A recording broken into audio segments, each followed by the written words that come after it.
Father, thank you for your love for us. Bless you for the wisdom that you promised to give us. And again, we ask for your help, your direction, your insight in applying the gospel to today's needs. In Jesus' name, amen. So far, we have looked at one whole area of Christian evidence. Clark Pinnock, in his book, Reasonable Faith, I think it's called, puts 5 interlocking circles. I'm not quite sure how he does it. Something like this. And these 5 circles, I'll just label for you because we won't go into too much detail in some of them. But we've only looked really at one of these circles, and yet it's been a very important one because it is the presuppositional one. It is the premises that people approach life from. And this whole area is what's called the pragmatic.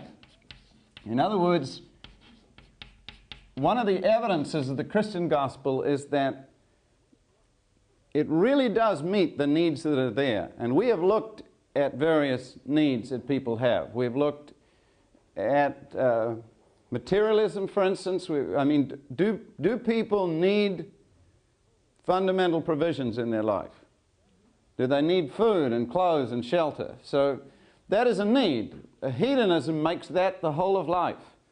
And the gospel, however, Jesus has come not that men may make him king of things. Do you remember when a whole group of people came after he'd fed the 5,000 and he said, "You seek me because of the loaves"? He didn't want to be king of things.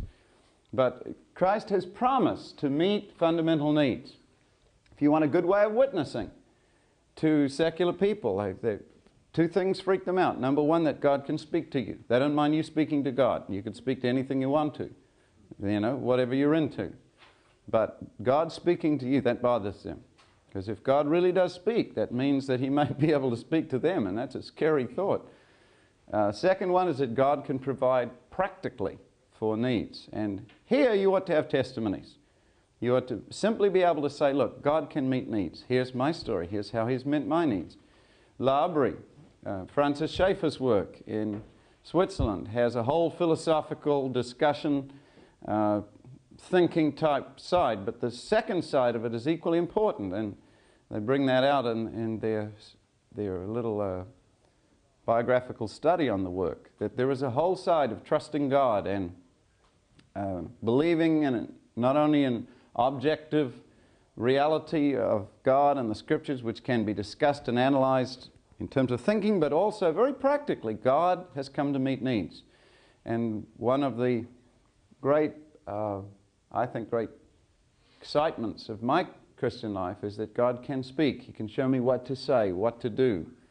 He can provide practically for me. When I first became a Christian, I made 5 covenants with God that I would never ask for money, food, transportation, a place to stay, or a chance to minister.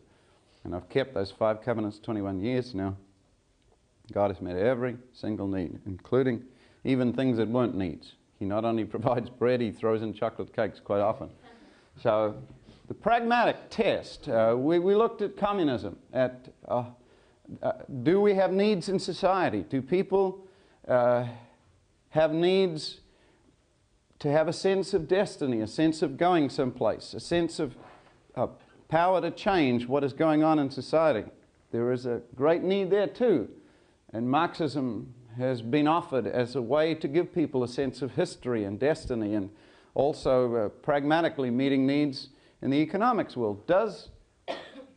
Is there an answer to that? And the answer, again, is if we do not divorce Christianity from its world elements, which is what evangelicals have done the last 100 years, have divided the gospel, the individual gospel, from the gospel in society and split it away. It was not always so. Matter of fact, in the 1847, 48 revival, one whole division and dimension of the spiritual awakening was social change. Out of that came all kinds of powerful things. The Bernardo homes for the orphans.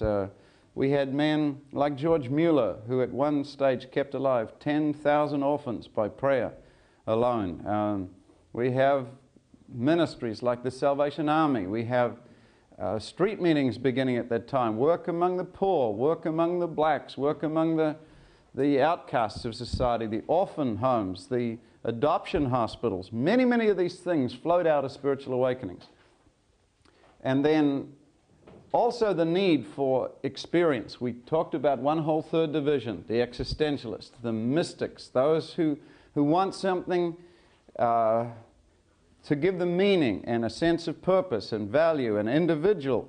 Does the gospel meet individual needs for personhood and self-worth and love and meaning? And all of those things, these are what we could call presuppositional apologetics in a sense. If the gospel is true, then these things are really met. If you change the premise or the presupposition, you'll see it doesn't really meet all the needs. It meets some of them, but not all of them. So though in one sense presuppositional stuff is not a regular orthodox apologetic, it is a real, it's a real one. It works by simply saying, if this thing is true, then these are the things that follow. And man and the universe fits into that better than anything else. That's what our claim is.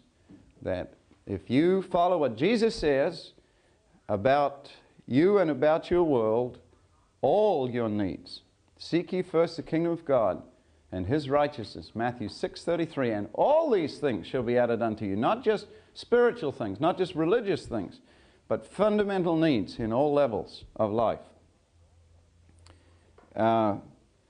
We've looked at all of those. Let's give you now, very quickly, these other 5 circles, and we will come back and touch on a few of these.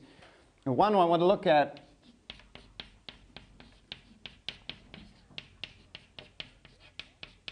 Pinnock calls experiential, and this actually is a major apologetic, though we don't think of it in terms of an apologetic. We'll just simply call the witness of the church.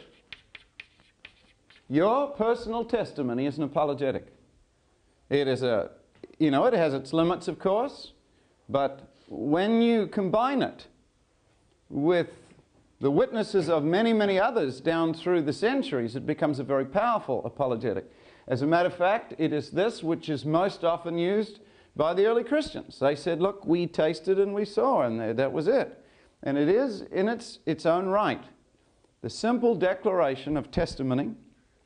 Paul used it all the time. Wherever he stood before people, he said, let me tell you my story. This is what happened to me. I noticed in Josh McDowell's confrontation with Ahmed Deedat, though the first 30 minutes, which each one of them had to present their case, was more facts and figures, in the second, I think it was 15 minutes or whatever it is they had for replies, Josh spent almost no time at all on the content of the thing. He basically gave his testimony. And his prayer would be that he had a chance to witness. And so he just simply shared how he started off by saying, I attempted to disprove Christianity. It was a testimony. He said, I intellectually tried to destroy it, and instead I wound up becoming a Christian. Then he added his facts, and then in the reply, this 15-minute reply, he basically shared how his life had been like hell, how his dad was a drunk, how his father's life had actually killed his mother. He just shared this and then said, in effect, the reason why I'm able to stand before you and share this is because the gospel works. Jesus changed my life. He made me a man. He dealt with his temper. He talked about what a rotten temper he had, and then how in the last 15 years he'd only lost his temper once, and that the difference had been Jesus. And that's 15 minutes. That's an apologetic. It's a real one, and it's an important one. Now, there are a number of people who have spent time in analyzing this whole apologetic. You might not think of them as apologeticists, but they nevertheless are. Here's one of my all-time favorites, and that's Arthur Blessitt. And all of you should have a copy of this or get hold of a copy of it. It's just called Street University. And there's a desk in the middle of Arthur Blessitt, some of you may not know him, but he's probably one of the most well-known street evangelists in the world today, if not the best known one. Picture of him on the back there. He's the guy that had the big cross that carries it all around the world, and it's got a wheel on it. It's not that rough, but it's still a big cross. You could nail a man up on that thing. And he has gone about everywhere you can go to witness. He's gone in the demilitarized zones, from one place witnessing to the other place. He's gone into the central headquarters as some of the most dangerous men alive to witness to them, giving out his little stickers with "Jesus loves you," sticking them on everything. And one of the great blessings, I think, of Arthur's life is that he has been exceptionally bold in proclaiming the gospel. Last time I was here, I mentioned how he saw this porno movie house. So he thought, boy, that'll be a good place. There's a lot of people to preach. And it was, he went and talked to the lady, said, in between movies, do you have any, you know, could I have some time in between these two movies? So he goes in, and it was Maid of Sweden or something, XXX. And so she said, well, you got 4 minutes between show changes, you know, and you can say whatever you want if you can fit in these 4 minutes. So here's this Maid of Sweden XXX movie, and at the end of it, he jumps up on stage, a spotlight comes on him, but he thinks he's some kind of stand-up comedian or something, and he says, you've just seen the Maid of Sweden, now I want to tell you about the maid at the well. And talking about this woman who was a hooker, and she finally met this guy, and he asked her for a drink, and they're all getting ready for the punchline, and he said the man's name was Jesus, and he's here today. I mean, he goes into the wildest places to minister. And Art Blessed, of course, his early life, he grew up in bars and stuff like that, so he feels a lot more comfortable than, you know. He has some guidelines here. I want to share a couple of them with you. And one particularly good thing, he talks about getting the feel of a place before you witness, that you can't go in with a presupposition as to your methodology, that you must match the place that you're witnessing to your own attitude when you minister. He said, when I go to Sunset Strip, I like to turn my car radio to a rock station quite loud. I go rocking down Sunset Strip to get my mind and ears tuned into what I'm going to experience. Sunset Strip people are groovers. They're into themselves. Every girl down there thinks she's the grooviest thing in Hollywood. Now, they don't know that the people who are down on Hollywood Boulevard and Western don't feel that way. They have a more realistic evaluation of themselves, bordering on despising themselves. The crowd that is now on Sunset will be on Hollywood and Western a year or two later. It's the dive area. But for the time being, they're kind of grooving down there. Everybody's moving and shaking, see? So when I go into a rock and roll place, I step inside and get my ears in tune with the music. I slowly take in the whole scene. I don't just go diving in. I ease in and stand there for a while till I kind of get the beat of a place. If there are a whole bunch of dudes standing around with dark glasses kind of grooving, I might say, hey man, let me turn you on. I develop an attitude that I'm a dealer for Jesus. But if I'm in a piano bar late at night down at Melrose or in the Hollywood area and there's a little quiet piano playing and a lot of people gather around, I won't go and say, wow man, how's it going? That wouldn't fit in. I'd be totally out. People go to kinds of places that fit their personalities. Personally, at this kind of piano bar, I want to be quiet. I don't want to bam, bam, bam music. I don't want to be around a bunch of teeny boppers. Piano bar fits a certain mood. In a place like that, I just quietly go over to someone sitting on the back stool. I sort of half sit down and say, I'd like to give you one of these handbills. How's it going tonight? Not too good? I'm a Christian. I'd just like to give you one of these Turn on to Jesus stickers. Manager may ask, what are you doing giving this stuff out here? So I'm just a Christian sharing about the Lord. One night I prayed and invited Jesus to come into my heart and just in. See that relaxed? You get the feel of the place. It's quite true. If you're on the streets and it's a hustling, moving thing and there's a bunch of stuff, it's kind of hard to give a reasoned apologetic when a guy is playing a ghetto blaster at 900 dB in your ear. You're not going to be able to say, well, actually, presuppositionally and all this kind of stuff.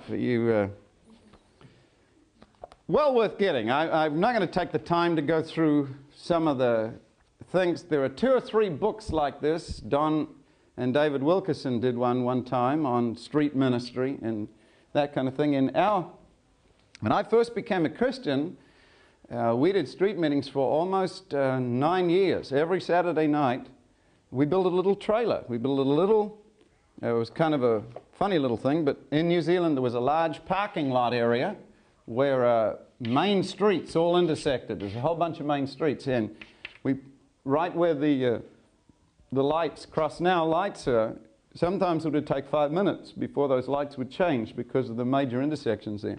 And there was quite a wide area with a parking lot behind it, and we built this little trailer. It had a PA system in it. It had car headlights. It did this. It sort of opened up like that, and we just took these boxes off the back, and the boxes had, they were built like this. The back of the boxes had these car headlights in them, and then there was a little space in here, and one we had a portable sound system, and then the bottom we had the loudspeakers. And these things just pulled off the back of the things, sat there on each side, so that this stage looked kind of like this. And then these boxes sitting there, and then just a little portable microphone stand here, plugged it in. We stuffed tracks in the other one, and we could set that thing up in about 5 minutes. It had little, it was an actual trailer you pull behind thing with fairly thick tires on, so we could put it on the sand, and little things dropped down from the back to support it, and then some little clips there that held the back up. And we had a guy who was an artist, and he would draw pictures up on the side, and people hang around when they seeing an artist's work, and he wouldn't fill in the final details till the last few seconds. And then it'd be these maze of colors, and people would be looking, and we'd be preaching and singing while they were watching. And then he'd get up, and he'd put the final lines in the thing, and he'd say, "I've just drawn the end of the world. Are you ready for it?" And then preach. But nothing in street meetings went longer than, it's different with drama, because you've got an ongoing continual change, but no single thing I think went more than 5 to 7 minutes max, and we're talking messages and everything. It was a very fast moving thing because the crowds were fast moving. We figured we had about 5 minutes from the time the person first heard it to the time they're out of earshot, and within that time they should hear the gospel more or less. So with music, not 4,000 verses of Just As I Am and then we did a people net. I don't know if there's a thing in crowds, if you see a big crowd of people, you always come. But what most Christians do when they do this street thing is that they put all of the Christians are in a line like this, either up here or up here, and it's like a gauntlet. And unsaved people go through the middle of the gauntlet. What we did is we had a people net. We scattered our people out like this. Not blocking the sidewalk because that's illegal, but enough blocking. And sort of people would come along, and there'd sort of be a crowd of people all over the place, and then they'd, sort of plug in here, and, they'd sort of stand around there, and then in the middle of it, people would say, "What do you think of this?" Turn around, and it could start witnessing off like that. I think, personally, the best training I know in evangelism is 2 things. This, street meeting, because it teaches you to think on your feet. It teaches you to be short. It knocks all the religious language out of you, because you can't afford to speak in religious terms. It teaches you to hold an audience, because these aren't polite. They'll just leave if they're bored. You see? And it's a whole different way of thinking. And the second thing would be to take a group of little kids for a good 3 to 6 months at least to teach a bunch of little kids, because little kids are also bored very quickly. And if you get your profound, today we're going to begin in the autonomy of man, and there'll be a very fast checking out. I think if you can hold a street audience and a group of little kids, you can hold anybody in the world. That's what I believe. And if I was training people for ministry, I would give them a year of each, at least. Now, they're 2 different kinds of things. Street preaching and church stuff is really different, but very, very important. We had an MC, a kind of a guy, he just kept things moving, because it was not to be dead spots, 3-minute pause while somebody looked for the music or something. And he got up there, he held it all together. He just simply had a list of people who could give testimonies, of people who, maybe could speak, and people who could sing or do something, and he'd play it by ear. If there was not a big crowd, he'd use the music and stuff to draw them, and then when they got a crowd there, he'd bang on a couple of testimonies, and if the natives got restless, throw in a couple more songs, and then bring somebody up for a quick message when the crowd was there. Now, those are valuable. You've got to put this where the people are. It's no good putting it out in the middle of a field with, when nobody comes except a grandmother on her way back from work. I went to one place here in British Isles, and they said, "Oh, we're going to do a street meeting." I said, "Where is it?" They said, it's downtown at lunchtime. I said, well, that's nice. I said, who are you trying to reach? They said, kids. I said, are there any kids downtown at lunchtime except the ones pushed in strollers by their mothers? And they said, oh, no. I said, have you been very successful in reaching kids? They said, no, but we've got a great program. And I said, well, where are the kids? They said, well, they're not out in the streets until about 11 o'clock at night, but that's past our bedtime. I said, why don't you sleep in the day and then set your open air up at night? I went out there at 11 o'clock and the picture theaters had come out and there were kids sitting around for an hour waiting for a bus. There's nothing to do at all. I said, there's where you want your open air. There's 80 kids out there doing nothing, just looking at each other, waiting for a riot to start. I said, why don't you go out and provide one? Just get out there and see, you've got to go where the people are. That is fundamental. When I first taught witnessing, I was supposed to teach it in this CA convention, a church convention in the US, and I was praying, how do you get through this? And I was in a pastor's study, and I saw a fishing pole. He had a fishing pole. He liked fishing.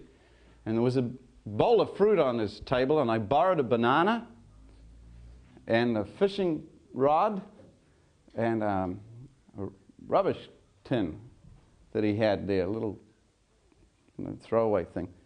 So I took these three with me to the stage, and I tied the banana on the end of the fishing pole and stood up on a chair and lowered the banana carefully into this little rubbish tin. And I said, I come in a park and I see a guy doing this, and I ask him kindly, excuse me, what are you doing? And he looks at me, he says, what do you think I'm doing? I'm fishing. And I look inside, again, there's nothing in there, and I say, kindly, have you caught anything? And he says, no, but I know what the problem is. And I think to myself, I know what the problem is too. And he says, the problem is I've been using the wrong bait. But I got this new bait I'm trying out. And I said, as I walk away, I know two things. Number one, there's something very wrong with this dude. And number two, he is never going to catch any fish because there aren't any fish where he's catching. He's fishing in the wrong place. So to catch fish, you got to be right yourself. That's the first condition of witnessing. If you got nothing to say because your own life hasn't been transformed, you don't witness. Jesus didn't say you shall do witnessing for me. He said you shall be my witnesses. And a witness is somebody who is something. The most effective witnesses I know are people who are as real and as honest as they can be. Ann Kimmel is not a high-level theologian, but her funny little ways of witnessing are so powerful. They have grown men who are lawyers and doctors and scientists weeping because she's just so, well, I could sing you a little song, God loves you and I, you know, it's just a weird thing. How that, she gets on a plane one time and it's delayed about 3 hours, and so she misses this meeting and she's really ticked off with the airlines. They always get you out on the runway. They never say, you know, I'm sorry, but this plane's delayed, why don't you catch another flight? They get you out on the runway and then they tell you, sorry, we think we have a problem, but it'll be taken care of soon. And 3 hours later, you're still sitting out on the runway and missed every possibility because they don't want to lose their passengers. Anyway, she is ticked off. She's in this plane, got a bad attitude, and she glares at the stewardess and stuff, and then she feels horribly convicted. So she stands up in the plane, says, excuse me, everybody, I just want to apologize. I'm a Christian, and I have a terrible bad attitude today, and I'm just really sorry that I've given you such a bad testimony, but if you like, I could sing you a little song. And then witnessing to the whole plane. Another person that you should really get hold of. This is a great book. Rebecca Manley Pippett, Becky Pippett's book. Becky I've mentioned already as an InterVarsity Fellowship evangelist. And this book, Out of the Salt Shaker and Into the World, is one of the best books I know of on personal witnessing. This is the 1980s equivalent of Rosalind Rinker's How to Witness with Confidence, which was a book done in the 1960s on the same subject. And she does, again, a lot of times she will carry Bible studies on a campus, set those kinds of things up, like a little bit like what Don's doing with his team of guys. But A few years ago, she says, I was invited as part of a team to Stanford University to teach a week on evangelism. I lived in a dorm with the students the first day I met Lois. She was bright and sensitive and skeptical about the existence of God. After we had several talks about God, I told her I was having a Bible study for the floor to look at the person of Jesus. She could come and examine the primary source material as critically as she would a Marxist manifesto. Okay, I'll come, she said, but the Bible won't have anything relevant to say to me. The next day, I discovered Lois was living off campus with her boyfriend Phil. To my great surprise, he came with her to the Bible study. Not knowing her background, I had already decided to lead the study on the woman at the well in John 4. I began introducing the chapter to the group, noticed Phil and Lois sitting there, and suddenly remembered the passage dealt with a woman who had a sexual problem. I feared Lois would think I'd planned this just for her. With a step of faith, I frantically tried to think of how to avoid the crunch of the passage, although I was sure God had got me into this mess. Lois and Phil were seated close to my left. Thinking it would be better if Lois did not read the passage aloud, I called on Sally, who was immediately to my right, calculating that if each person read a paragraph aloud, we would finish before it was Lois's turn. To my dismay, a girl 3 seats away from Lois started reading. I discovered later it was Sally's twin sister who happened to be sitting next to me. Then Lois read the portion. Jesus said to her, "You are right in saying, I have no husband, for the man you're living with now is not your husband." It was her first experience of reading Scripture, and her eyes grew as big as saucers while I hid behind my Bible. "I must say, this is a bit more relevant than I expected," she commented with considerable understatement. And as you saw with what sensitivity and perception Jesus interacted with the lonely woman, Lois's face showed how moved she was. The next day, Lois and I talked again. "Is there any reason why you couldn't become a Christian?" I asked. "No," she said. "Well, I can think of one," I said. What will you do about Phil?" And we talked directly about how becoming a Christian isn't merely fire insurance. It's a relationship that affects every aspect of our lives: values, lifestyle, sexuality. As we talked, it became clear God had been pursuing her for a long time. There were tears and struggles followed by an utterly sincere prayer asking Christ to come into her life as Lord. Immediately she said, "Becky, as a young Christian, I've got problems. I've got to tell Phil and move out. I have no place to go, and it's impossible to get a dorm room this late, and now I'll have to pay this month's rent in 2 places. So we prayed again, and as she left my room, I agonized over how such a young believer could handle so much. After dinner, the students who had attended the Bible study stopped me in the hall, saying they were fascinated by the study on Jesus. Then we heard a noise and turned to see what it was. Here came Lois, slowly walking down the corridor, carrying several suitcases and smiling with tears streaming down her cheeks. I silently thanked God. I too felt the tears slip down. Seldom have I seen a more graphic picture of what it means to become a Christian. Everyone began asking her why she had left home. "Oh no, I haven't left home. I finally found my home," she replied. "You see, today I became a Christian."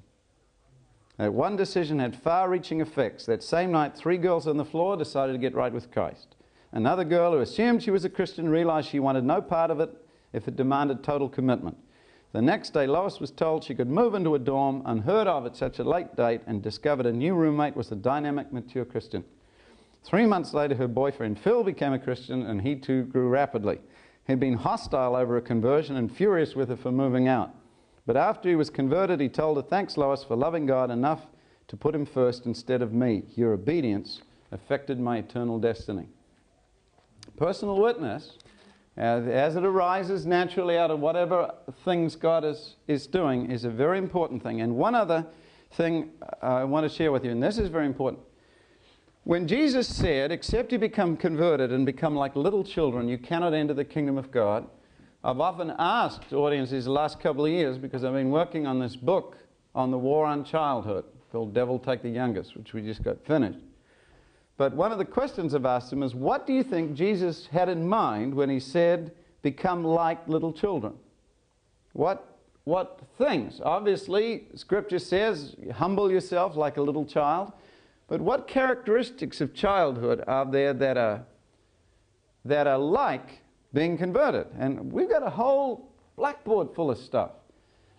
Children, I mentioned one of the things, children are absolutists. They believe in rights and wrongs. They're black and white people. They're right and wrong, good or evil. They're not in between. They are full of zeal. When little kids They do everything like that. When they rest, they totally pass out, unlike adults who look at the ceiling for 24 hours. They forgive easily. They have heroes. There's a lot of neat things about childhood. They trust. They trust. There's maybe 15, 20 things right off the top of an audience's head we get on. But here is one thing children like doing more than anything else. They play. They play. And that is what Christians have forgotten to do. And that is one of the reasons why we are not effective in our witnessing. We don't know how to have fun anymore. We just see, but children do it all the time. Why do you think children hung around Jesus? Would they hang around? You see, he was neat to be with. Sinners liked being with Jesus. They didn't like being with Pharisees. That was chief criticism. He hangs around with publicans and sinners. And what's even worse, they like him. How can he possibly be really godly if sinners like him? And the point is that Jesus, while preserving absolute holiness, loved people. And he spent time with them. He was fun to be with. He really was. Not if you wanted to cover your sin up and were religiously hypocritical. He was not fun to eat lunch with. In the middle of lunch, he could tell you 13 different ways in which you were a hypocrite. Becky talks about Jesus was not your average rotary speaker. Imagine him getting up and saying, well, it's very nice of you to come. You are a bunch of snakes. You remind me of dead people that nobody's had a chance to bury yet. And thank you all very much for coming. This is not your basic Lions International speech. People or programs. I remember being with a Christian student on a beach. Bob and I met several non-Christians and began talking about all sorts of things. Eventually, the conversation got around to Christianity and it was a lively and invigorating discussion. We even exchanged addresses before leaving. I was feeling very good about the conversation, but Bob seemed very quiet. When I asked him what was wrong, he said, I thought it was an absolute failure. There are 4 major points to the gospel and you only brought in 2 of them and they weren't even in the right order. I said, what were the names of the 3 people we met this afternoon? Oh, I don't know. He said, what in the world difference does that make? There are 2 girls and 1 guy, or was it the other way around? I stared at him in disbelief and sadness. Here was a young man who genuinely loved God. He was exceedingly religious and sincere. I doubt he ever missed a daily quiet time. And yet he missed the entire point. He was sure his agenda, his 4 points, was supreme value. Yet the program was so rigid that real live human beings could not penetrate it. We must beware of this kind of Pharisaism, for it is so frequently the disease of the devoted. The student was so busy rehearsing his 4 points of salvation, he forgot he was speaking to the very people Christ had come to save. We must never forget to be a follower of Jesus is to be dominated by love. We may not be well versed in Scripture or have a seminary background. We may be timid and unsure of ourselves, but we have arms and hearts that were meant to be used. We must ask ourselves, do I treat people as royalty walking the earth? My parents, my spouse, my roommate, the student on the floor that I can't stand. Do I believe that by merely seeing me, God would break into a run and embrace me? Does my life reflect only religious activity, or does it bear the mark of profound love? When our lives are characterized by the love of Christ, we can begin to interest people in the gospel. 2 excellent books. Another man who's done a lot of study on personal witnessing is Robert Coleman. Coleman was the one who did the Master Strategy of Evangelism. This little book is really designed as a study manual, but it's on the personal evangelism of Jesus, and the contents alone are worth looking at. He talks about the different groups of people Jesus witnessed to, and basically he asks questions. How did Jesus approach this? And here's the list. The first disciples, the religious gentry, sinful woman, hated publicans, the proud and the contrite, the sick and the infirm, the blind, little children, demoniacs, condemned criminals, the chief of sinners. How did he deal with these different people? We need to study then the way Jesus witnessed, because this I mean, this is supposed to be the heart of the gospel. We're to tell people the good news. In some of these other things, we can be more like prophets. We can speak about how these things deviate from reality. But in this simple area, anyone who's a Christian at all, brand new Christians, have a ready-made apologetic. Once I was blind, now I can see. That was a testimony of one man, and it was laughed at by all the religious people, but it happened to be true. I've seen drug addicts who've been saved 24 hours give a more effective testimony than some of the people who have been in church for 24 years because they've forgotten their first love. You can be forgiven of many, many things in the Christian life, but one thing which will be very, very difficult is to lose your first love. Go out with all the religious language and all the right words and all the right ideas and the right concepts and just fail to love the people you deal with. We're so information-based, aren't we, in the Western world? You know, if we say soul winning, take a course, you know. You need a course. Most of the addicts I worked with in Teen Challenge in the 5 different centers I worked with never had a course. They just rolled their sleeves up and said, see these tracks? I used to shoot heroin for 18 years. Now Jesus made me clean. You show me somebody else who can do that. It was very simple. It was very powerful. My idea now in witnessing, I'm working with kids, is to get a whole bunch of kids saved and let them do it. I mean, I can just stand up at the end and say, now here's what you're going to need to do to give your life to Jesus and meet him like these kids have. I can't give a testimony. I'm 41 years old. I can't stand and talk to a 14-year-old and say, when I was your age, I mean, what? That doesn't mean anything to him. But I can take another 14-year-old who's saved. I can put him up in front of them and let them say in their own words, it's what Jesus means to me, and say, do you want what he's got or what she's got? Then do this and live. William Booth's secret in the Salvation Army was get new converts testifying and witnessing straight away. Put them right to work. They don't have to be theologians. They don't have to give all the Bible studies, but they ought to testify. And that's what the early church did. Okay, that's that circle. I'm touching on all these, and I'll come back and maybe we'll pick up a bit more detail on some of these. Third circle here is what, this one really looks spacey, cosmic. This is, when we mean cosmic, there are various kinds of apologetic that are placed under cosmic. Teleological evidences, the evidence of creation around us, what the world looks like, its design. Now, there are some nice books you can buy. Some of these are beautifully done. This one's called The Remarkable Spaceship Earth by Ron Cottrell. God, Creation, and Man, A Spiritual Odyssey, and it's a pretty kind of book. It's got a lot of nice graphics in it. But what it deals with is all the different aspects of our universe and how beautifully balanced out life is. It starts, it looks at man's search for order in the universe and looks at some of the hugeness and vastness of space. Now remember, we talked in an earlier part of the series how the heavens declare the glory of God and the firmament shows handiwork.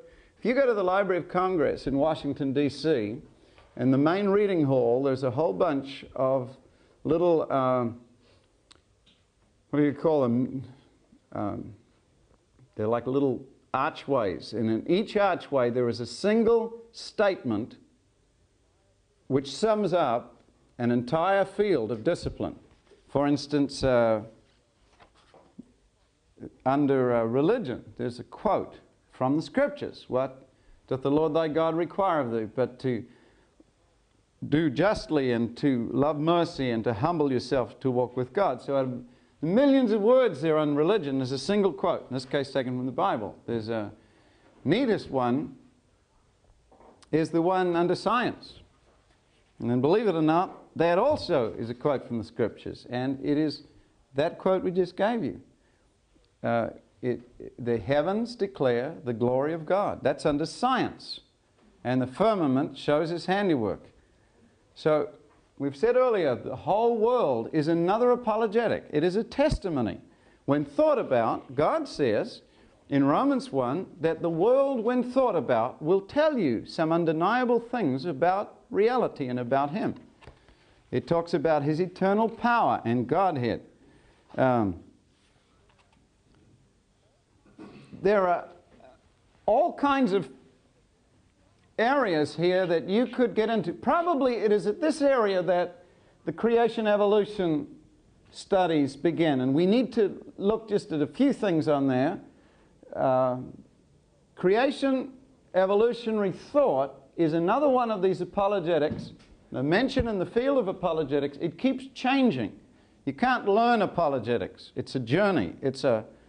It never stays the same. What I've given you now is fundamental in some areas, but there'll be all kinds of changes and shifts, and it's simply groundwork for you to work out from that into other things.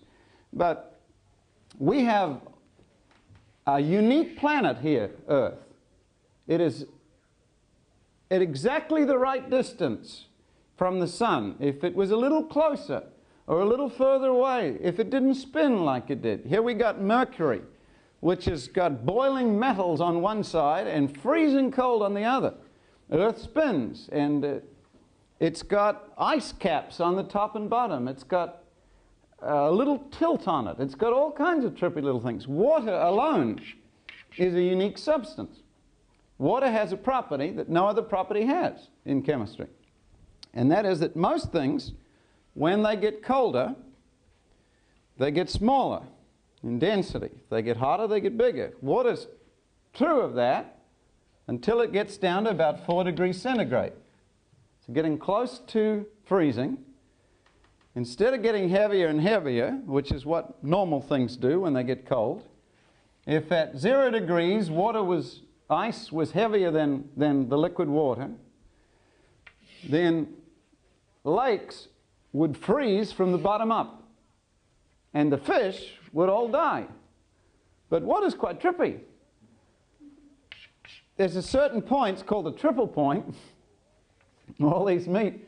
At 4 degrees centigrade, water starts getting lighter. It shifts. It goes down, whoop, and then shifts. And so ice floats.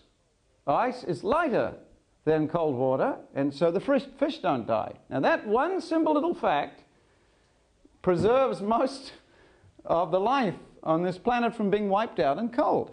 That's just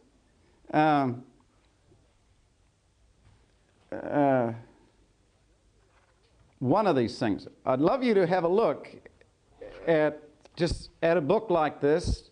What has been fun is to watch scientists attempt to find life in other planets and send out very sophisticated thing. They were sure they'd find some on Mars. They didn't find any on Mars. It bothered them intensely. They were sure maybe Venus might have some.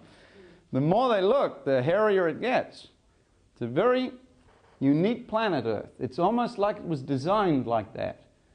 And they hope that guys like Sagan and others have tried to work out how many Earth-type worlds there may be in the universe. But for the time being, all the romantic dreams at the turn of the century that probably every planet had moon men in it and Martians, and when you land there, it's just a bunch of rock. It just looks like this is all very pretty decoration. And there's only one planet around there that really is right for life as we know it. Now we have to postulate other kinds of life that aren't anything like life we think of. Maybe silicon, like maybe rocks, monolith monsters that eat things. Even the way the planets spin is weird. They got moons, some of them spinning this way. And imagine God putting a universe together saying, well, this will freak people out. I'll do 2 this way and 1 that way. And like, what in the how does it spin like that? You know, you got a lovely idea, it all spun out from one central thing, and then you hit one that goes the other direction. It just bothers you intensely. So have a look at this. This is, see, that's what Mars looks like. That's your basic War of the Worlds planet. really exciting. Here's a big crater on Mars, and traces of water and carbon dioxide frost sometimes appear on the surface of Mars, but Mars has no running water and is a land of desolation, a waste place. That was the best shot. And so on. I don't have time to go through a lot of these things, but that whole area of Christian apologetics, the cosmology one, or teleology, the one of looking at the design of the universe and the design of thing, is a standard and classical apologetic. It is basically using nature and saying, how did we get to be here? How did life arise? In our time, the last 100 and something years, Darwinism has come to answer that question for us. And we're back to our fundamental time and chance and matter equation. There are other books. Here's one by Alf Rehwinkel, An Exploration of the Splendor and Origins of the Universe. A lot more detailed than this, but it deals with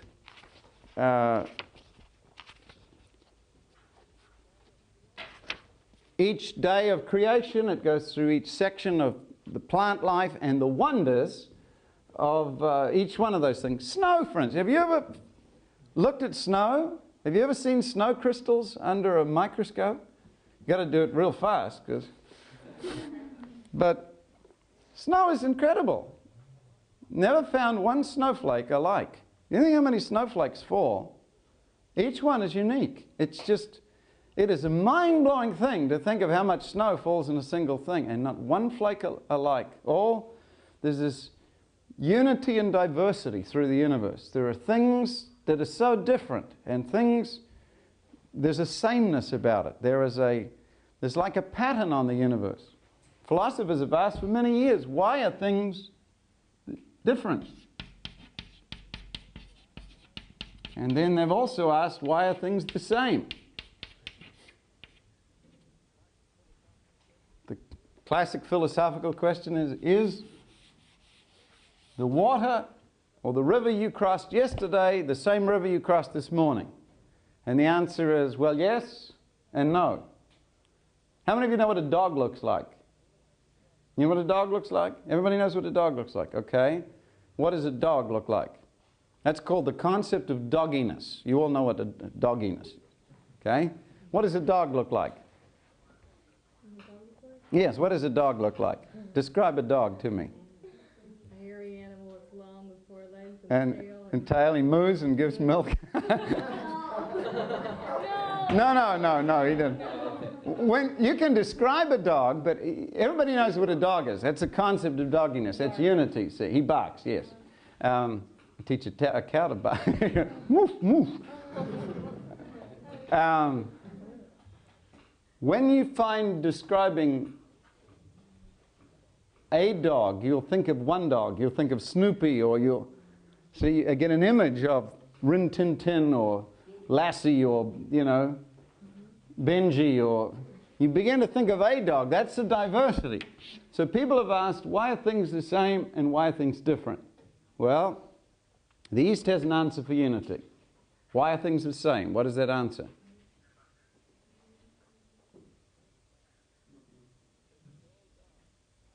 Because it's all God, or the dream of God. Everything you see is either God or His dream. One.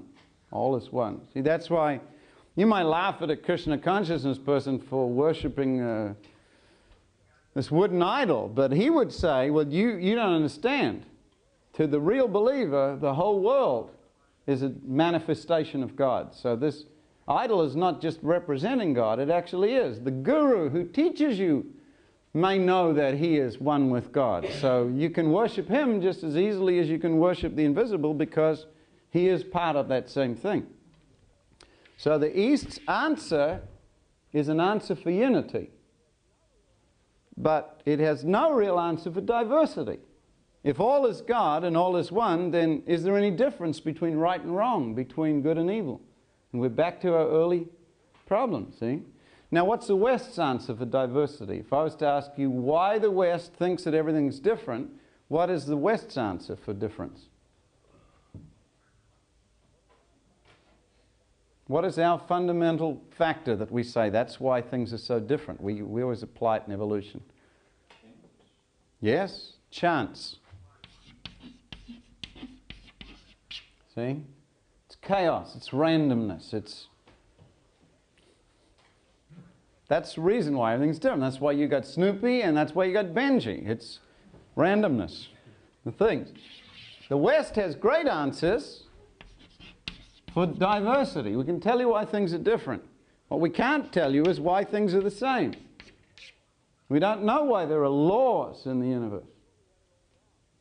We thought we had it all down and that everything was fixed, and then we found out Heisenberg uncertainty principle and that electron wasn't necessarily there. It could be there or somewhere else, and who knows. We found that everything wasn't just a machine. There was a freedom even down in electronic levels, sub-molecular levels, subatomic levels. Now, was there an answer to this thing? Why is things like that? What a weird world we live in. What a strange universe. Here's God's answer. The reason why the universe is the way it is because that's the way the designer is. That he made a world of a universe of unity and diversity because that's what he is. That is one of our absolutes. That's one of the fundamental statements about God. He is himself unity and diversity. So he's stamped his image on the universe. I wish we had time to get into that. That is so much fun to look at the Trinity in the universe. The patterns of reality all take on a triune form. We could touch on it. We mentioned water. This is a simple one, a Mickey Mouse one. Water is actually that stuff, which we call H2O, exists in three forms. That's that triple point I mentioned. Steam, which is a hot vapor, and water, which is a tepid liquid, and ice, which is a hard solid. Now, we all know that you can't dive into ice from 1,000 feet, and that one does not press one's shirt with water, but with steam. These are quite different. They're distinct, but they're not different. They have the same stuff, but there's distinction in them. And each, though this is not that, this is that, this is that, and this is that. Space, length and breadth and height equals space. Time is past, present, future.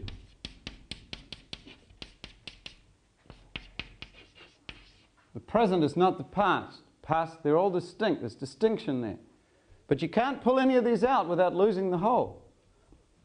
So biblical theology does not say 1 + 1 + 1 equals 1. That is terrible theology and worse mathematics. But this is true. And so is this.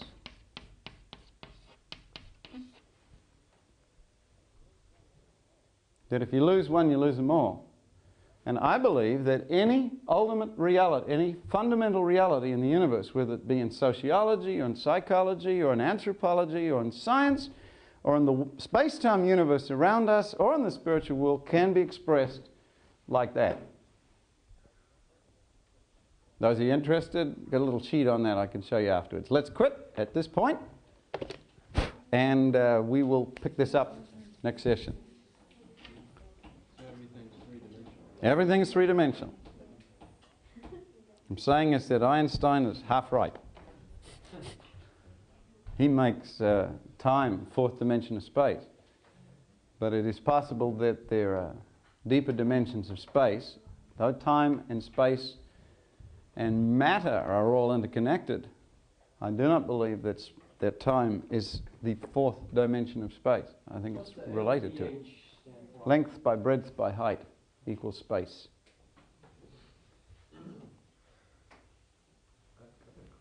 Yeah. Since we're on this, I have a hard time in Genesis 1 where it says apparently the earth is older than the sun and moon, and that there is trees and grass on the earth before the sun was created, and then that the sun and the moon was created before the stars. And that's a problem with the first account. There's also problems with the first account and the second account don't match up, where man's created at the end in the first, and then before everything else in the second. Yes. Do you have a specific answer to those questions? Well, the second one, starting with the second one working back,